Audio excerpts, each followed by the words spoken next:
On pose une question récurrente à tous les invités qu'on interviewe à ce festival. On leur demande leur définition du terme étrange. C'est vaste, hein. Je retire mes lunettes avant. C'est très vaste, mais voilà, vous pouvez répondre comme vous voulez. Bon, alors l'étrange, c'est comme je disais, c'est vaste, hein. C'est des points reliés entre les mystères et les peurs et tout un tas de petites fragmentations comme ça obscures. Voilà, c'est un peu ça pour moi l'étrange, avec des petites pépites de couleurs comme ça pour les yeux qui clignotent un peu. C'est pas ça l'étrange pour moi. Il y a plein de supports à l'étrange, donc après c'est voilà, pour moi c'est plutôt ça, c'est plutôt des liens sombres qui vont dans le très sombre avec des yeux qui clignotent.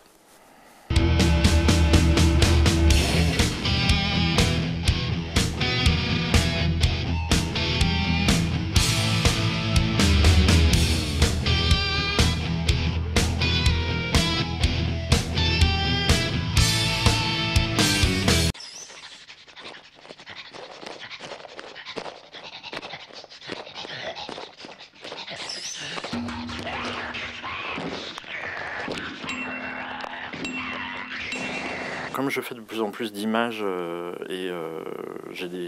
voilà, je fais des installations, j'ai été au Mac de Lyon, j'ai fait Beaubourg, voilà, il y a eu des choses qui se sont faites. Mais après, ce qui m'intéresse, c'est l'art contemporain, c'est aussi très vaste. Il y a des choses très généreuses qui me plaisent beaucoup et d'autres qui m'effraient pas, que je comprends pas, c'est tout. Mais ça, tout est intéressant en fait. Quand on s'intéresse au théâtre, comme je fais du théâtre, comme les scénographies, tout ça, tout est intéressant à partir du moment où on se nourrit de ce qu'il faut. J'essaye de m'informer et d'aller le plus possible voir les choses. Après, il y a des choses où c'est pareil, où je comprends pas, mais qui vont m'intéresser ou me nourrir finalement, quoi. C'est ça qui est toujours intéressant, c'est de ne pas se scléroser, d'être toujours à l'affût d'images et de choses à voir. Si je devais me rappeler de tous les crucifix que j'ai conchiés, une prise de position purement poétique. Lourde de conséquences. Que veux-tu? Je dénie à la société le droit de régir ma nature, puisque moi-même je refuse d'asservir mes passions et mes envies. Ce qui m'a inspiré chez Topor, alors en dehors du dessin, en dehors de son univers sombre ou plutôt noir, et très, très drôle d'ailleurs, et ce qui m'a amusé en fait, et pour ça c'est un exemple, c'est qu'il était multi-support aussi. En fait c'est ça qui m'a inspiré aussi, il faisait de la photo, il s'amusait. En fait c'est juste l'idée de s'amuser qui me plaît aussi chez Topor, et de ne pas avoir de passerelle entre des médiums, faire des choses pour la télé, faire des choses dans des expos, des livres. Ça, je trouve que ça, pour ça, c'est un bon exemple en tout cas. Bah, en fait, c'est vraiment ce qui m'a inspiré, ça. C'est les publications, c'est les livres qu'on peut acheter pas cher, ou trouver pas cher, les journaux. Moi, ça n'a jamais été les musées, hein, ma source d'inspiration. C'est plutôt ce qu'on trouve autour des musées. Le petit magasin de gadgets, le magasin de plage, ce genre de choses. Du coup, en fait, ça m'amuse assez c'est pas que ça m'amuse, mais je trouve que c'est assez important maintenant d'ouvrir un peu, voilà, les galeries, les musées, tout ça, ça veut plus dire grand-chose maintenant. Il y a des expos dans les rues, il y a voilà, tout a un peu explosé. Donc j'aime que ça circule en tout cas, que ça soit pas enfermé. C'est ça qui est assez important, même par exemple pour l'étrange festival où il y a un journal qui est offert. Voilà, un journal d'images que j'ai fait, et hop, voilà, c'est diffusé, c'est assez intéressant de même aller chercher d'autres artistes, de les publier, de les diffuser, et puis de montrer des images en fait. Voilà, comme ça c'est chaque journal, c'est comme un petit musée. Voilà, c'est un peu l'idée. Pour Téléchat, en direct et en exclusivité, pouvez-vous nous dire qui vous êtes? Si je peux, vous me prenez pour un imbécile? Je suis un gluon, quoi. Un quoi? Un gluant, quoi. Le gluant du trou, quoi. Je pense qu'à partir du moment où on éclate complètement l'univers et les supports, c'est pour ça que j'ai fait aussi des livres pour enfants,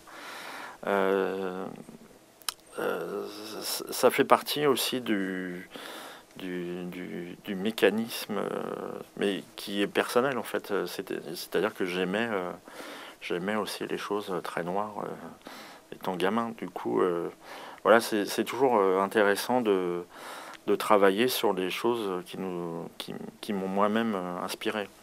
Donc c'est vrai que les choses un peu terrifiantes comme ça, c'est assez... ça m'a toujours attiré, mais comme beaucoup d'enfants en fait, ils ont besoin d'un peu de ça. Mais je pense que de toute façon, Topor, il y a toujours cette plaisanterie permanente à couper les oreilles en pointe. C'est ça qui est intéressant. Faut pas que ça soit un peu fade. Faut que, voilà, c'est un peu, c'est pas pimenté, c'est coupant. Donc ça, c'est intéressant quand c'est coupant.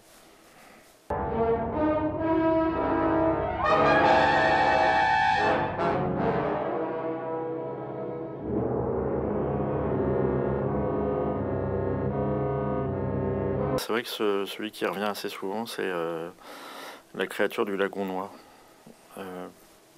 que j'utilise toujours un peu dans mes dessins, sous différentes formes en fait. Aussi bien je capture les griffes ou les yeux ou les écailles. Mais ça c'est un choc, on va dire, assez toujours assez permanent, mais comme a été Les yeux sans visage ou les films de Franju en général.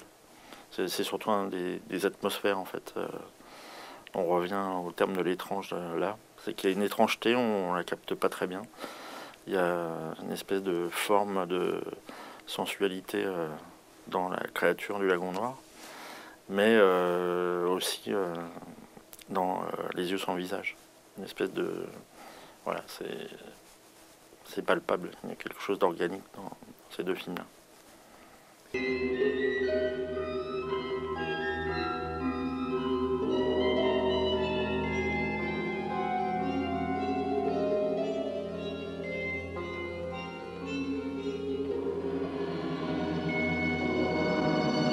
Ah, donc là c'est pareil, ça pourrait être lié à l'enfance ou pas du tout, mais il y a le côté vraiment fantastique et surtout le côté génial de la bidouille et des effets de magie. Ça rappelle un peu Méliès, ça rappelle un peu tout ça. Mais il y a ce côté illustré, on va dire, du film qui est... On a l'impression que c'est comme si on ouvrait un pop-up, voilà. C'est un pop-up animé sur grand écran. Et je trouve qu'il y a des trouvailles assez incroyables de jouer avec la gravure, de jouer avec vraiment l'illustré et de l'emmener vers quelque chose on dirait une boîte magique un peu. Du coup, ça aussi, c'est une de mes influences, mais comme plein d'autres, comme Méliès ou des choses comme ça, qui font qu'il y a des petits tours optiques et visuels qui sont c'est assez merveilleux parce que c'est fait avec pas grand-chose. Ça, c'est intéressant quand c'est fait avec pas grand-chose.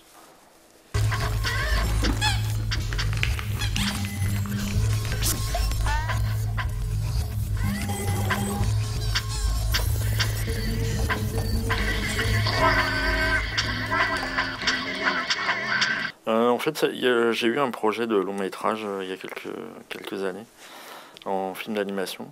Et puis finalement, ça s'est pas fait et je suis quand même assez content de ne pas l'avoir fait. Parce que je trouve que c'est toujours difficile. Voilà, si j'avais un projet actuellement, ça serait complètement différent, ça serait beaucoup plus expérimental. Et je suis très content finalement que ça n'ait pas abouti, même si c'est un peu triste de dire ça, mais parce qu'il y a eu quand même un pilote, etc., pour le travailler. Mais non, mais j'aimerais toujours faire un long métrage, mais ça serait peut-être pas forcément justement un film d'animation, ça serait plutôt un film avec des humains déguisés, des choses comme ça. Voilà, ça serait pas sous la forme de dessin spécialement.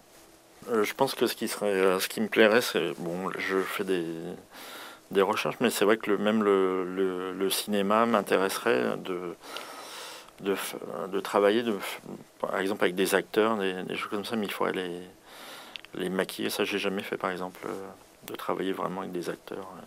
C'est encore un autre boulot, mais c'est intéressant aussi. C'est pas facile parce que je vois que voilà, il faut travailler vraiment avec les gens. On n'est plus tout seul dans un pas un blocos parce que j'ai l'habitude de travailler avec des gens, mais c'est plus difficile de communiquer, de faire passer ces images à travers des acteurs aussi. C'est un peu compliqué. On est obligé de faire confiance ou voilà, c'est très difficile de travailler avec des acteurs. Je sais pas si je serais capable, mais j'aimerais bien réussir à faire quelque chose en tout cas. Ça m'intéresserait. Après, c'est vrai qu'il y a plein de choses que j'aimerais essayer, même de travailler avec d'autres artisans, de travailler avec... voilà, c'est très vaste.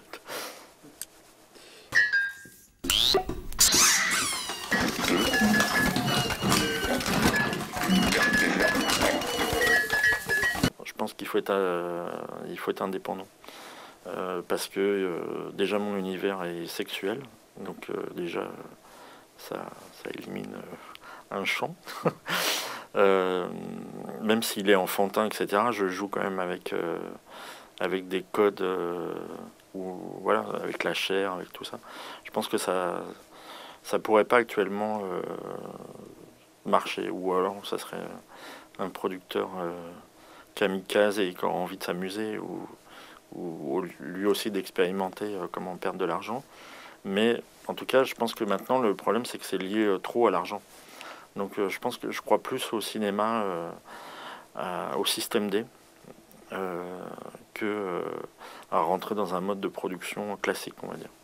Ou alors il faudrait vraiment que ça soit exceptionnel et quelqu'un qui croit en quelque chose qui serait de toute façon expérimental et mis en marge directement de toute façon. Parce qu'il n'y a pas les réseaux de distribution après, c'est compliqué, quoi. C'est aussi pour ça que j'édite et que voilà, il y a une forme d'indépendance aussi dedans.